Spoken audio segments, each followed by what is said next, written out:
So, if everybody could take a seat, please. Are you kidding me? It's gonna be that about Rylan. And I'm going to start tonight by reading a passage of scripture. It's Luke 12, 1 through 12. And it says, many thousands of people came together. There were so many people that they were stepping on each other. Before Jesus spoke to the people, he said to his followers, be careful of the yeast of the Pharisees. I mean that they are hypocrites. Everything that is hidden will be shown, and everything that is secret will be made known. What you say in the dark will hold light, and what you whisper in the private room will be shouted from the top of the house. Then Jesus said to the people, I tell you, my friends, don't be afraid of people. They can kill the body, but after that they can do nothing more to hurt you. I will show you the one to fear. You should fear God, who has the power to kill you and also throw you into hell. Yes, he is the one who you should fear. When birds are sold, 5 small birds cost only 2 pennies, but God does not forget any of them.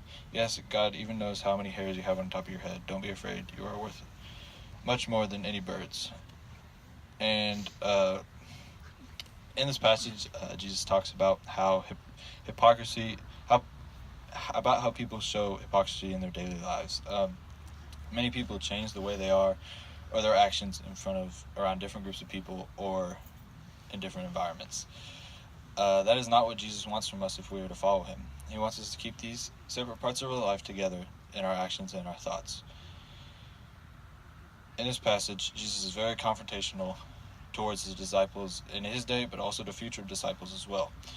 Jesus challenges hypocrisy in all of his followers. He basically says in this passage that living for God means showing others the way to live through his name and spreading his name and love to others who don't know it. Not showing hypocrisy in your daily life is keeping the way you act, your decisions, and thoughts all the same no matter where you are. When Jesus says there is nothing concealed that will not be disclosed or hidden that will not be made known, what you have said in the dark will be heard in the daylight, and what you have whispered in the ear of the inner rooms will be complained from the roofs. He means that whatever secrets you have will be unknown unto him. If you are acting different around one group of people and completely different around another group of people, it will come out to Jesus. This is why Jesus calls out all of his disciples, current and future, to show them and explain to them that in order to truly follow him and be all in for him, you must be the same with everyone in every situation. Jesus also says in this passage,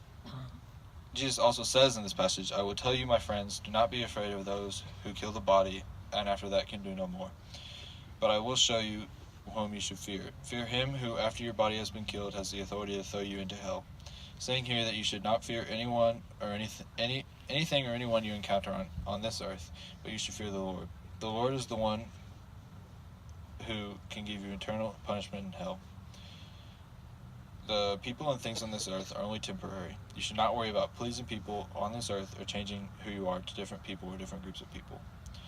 Another aspect of the hypocrisy Jesus talks about is about not giving parts of your life for him. We would all hopefully say that we try our very best to live our lives for God. But if I asked one of you to give up your phone for a year, not many of us would want to do it. Nothing about completely giving up